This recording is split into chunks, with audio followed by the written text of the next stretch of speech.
Welcome to our education channel.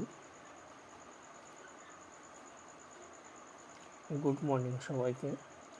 আজকে যে current অ্যাফেয়ার্সগুলো আমি তোমাদের জন্য রেখেছি, ফার্স্ট আজকে দেখো ফার্স্ট যে কোশ্চেনটা আছে, ACITI পার্টনারশিপ কোন তিনটি দেশ যৌথভাবে চালু করেছিল?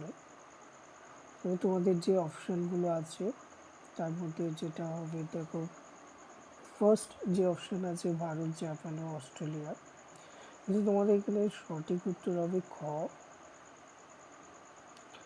ভারত, অস্ট্রেলিয়া ও কানাডা। ওকে, এই সম্পর্কে একটুখানি ডিটেলস জেনে নেওয়া যাক। ভারত, অস্ট্রেলিয়া এবং কানাডা যৌথভাবে অস্ট্রেলিয়া, কানাডা, ইন্ডিয়ার টেকনোলজি অ্যান্ড ইনোভেশন অংশীদারিত্ব চালু করেছে। এই যে ত্রিপক্ষীয় উদ্যোগটি কিন্তু কৃত্রিম বুদ্ধিমত্তা মানে AI, আর্টিফিশিয়াল ইন্টেলিজেন্সে, পরিচ্ছন্ন জ্বালানি মানে ক্লিন এনার্জি, গুরুত্বপূর্ণ খনিজ এবং স্থিতিশীল সাপ্লাই চেইন বিষয়ে সহযোগিতা জোরদার করার উদ্দেশ্যে কিন্তু এটা গঠিত হয়েছে। পরবর্তী যে কোশ্চেনটি দেখো, 2026 সালে জুলাই মাসে প্রধানমন্ত্রী নরেন্দ্র মোদী কোন দেশের সংসদে ভাষণ দেওয়ার জন্য প্রথম ভারতীয় প্রধানমন্ত্রী হয়েছিল? এখানে সঠিক কিন্তু উত্তর হলো ইন্দোনেশিয়া। ওকে, 2026 সালের 7ই জুলাই প্রধানমন্ত্রী নরেন্দ্র মোদী ইন্দোনেশিয়ার রাজধানী জাকার্তায় সে দেশের সংসদে ভাষণ দেন এবং তিনি প্রথম ভারতীয় প্রধানমন্ত্রী হিসেবে এই বিরল সম্মান কিন্তু অর্জন করেছে। ইন্দোনেশিয়ার পার্লামেন্টের স্পিকার পুয়ান মহারানীর আমন্ত্রণে এবং সে দেশের প্রেসিডেন্ট প্রবো সুবিয়ান্তের উপস্থিতিতে তিনি এই ঐতিহাসিক ভাষণটি কিন্তু প্রদান করেছেন। তার পরবর্তী কোশ্চেনটি দেখো, সম্প্রতি কোন দেশের প্রাচীন ভারতীয় ব্রহ্মলিপি খচিত প্রায় 2000 বছরের পুরনো একটি সোনার আংটি কিন্তু আবিষ্কার হয়েছে?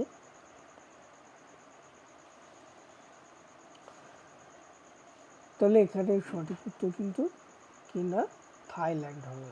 ওকে, এই সম্পর্কে একটু বিস্তারিত জেনে নেওয়া যাক। থাইল্যান্ডের ফেতচাবুরি প্রদেশের তোন ইয়াংথং প্রত্নতাত্ত্বিক এলাকায় খনন কার্যের সময় কঙ্কালের আঙুল থেকে এই আংটিটি কিন্তু উদ্ধার করা হয়। আংটিটি খোদাই করা লিপিটি পাঠোদ্ধার করে বিশেষজ্ঞরা জানিয়েছেন, যেখানে তুষারখিতাশা লেখা রয়েছে, যার অর্থ হলো পুষ্য নক্ষত্র দ্বারা সুরক্ষিত ব্যক্তি। ইতিহাসবিদদের মতে এই আবিষ্কার প্রাচীন ভারত ও দক্ষিণ পূর্ব এশিয়ার মধ্যে বিদ্যমান গভীর বাণিজ্যিক ও সাংস্কৃতিক সম্পর্কের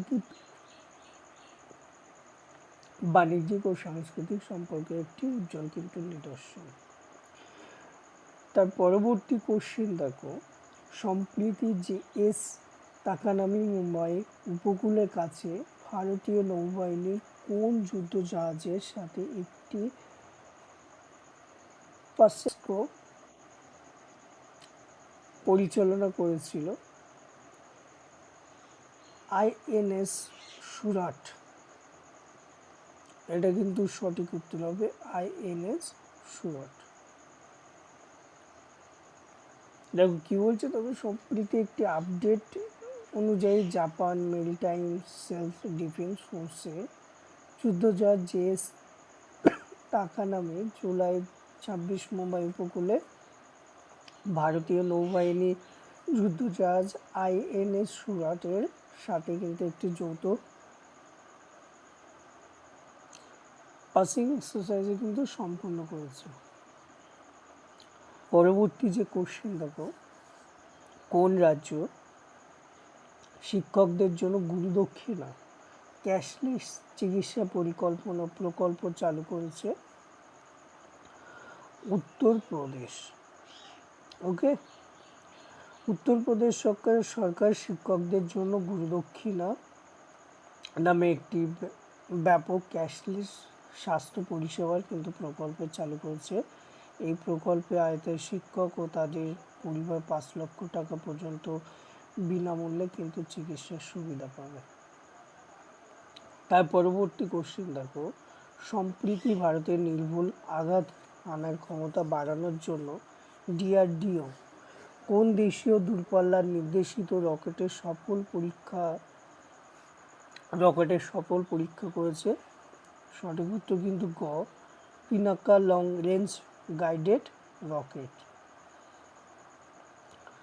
ভারতীয় অর্থায়নে নির্মিত যে মঠটি সম্প্রতি ইউনেস্কো সংরক্ষণ পুরস্কার জিতেছে সেটি কোন দেশে অবস্থিত? ভারত অর্থায়নে নির্মিত যে মঠটি সম্প্রতি ইউনেস্কো সংরক্ষণ পুরস্কার জিতেছে সেটি কোন দেশে অবস্থিত? সেটি কিন্তু নেপালে অবস্থিত। সঠিক উত্তর কিন্তু নেপাল। দেখো সেই সম্পর্কে একটু বিস্তারিত জেনে নেওয়া যায়। ভারত সরকারের সহায়তায় পুনর্নির্মিত নেপালের ললিতপুরে ঐতিহাসিক 17 শতকের বৌদ্ধ মঠ জ্যেষ্ঠ বর্ণ মহাবিহার সম্প্রতি ঐতিহ্য সংরক্ষণ ও পুনরুদ্ধারের জন্য ইউনেস্কো এশিয়া প্যাসিফিক পুরস্কার অর্জন করেছে। 2015 সালে ভূমিকম্পে ক্ষতিগ্রস্ত হওয়ার পর ভারত ও নেপালের যৌথ সহযোগিতায় মঠটি কিন্তু পুনর্নির্মাণ করা হয়েছে। পরবর্তী যে কোশ্চেন, কোন অভিধানে সম্প্রতি আউট অফ স্টেশন এবং নিহারি এর মতো ভারতীয় ইংরেজি শব্দ অন্তর্ভুক্ত করা হয়েছে? সঠিক উত্তর কিন্তু গ, অক্সফোর্ড ইংলিশ অভিধানে কিন্তু যুক্ত করা হয়েছে। তার পরবর্তী কোশ্চেন, কে সম্প্রতি ভারতের 98তম দাবা গ্র্যান্ডমাস্টার হলে? যাদের জানা আছে উত্তরটি তারা দেবে। ঘ, অশোক এস।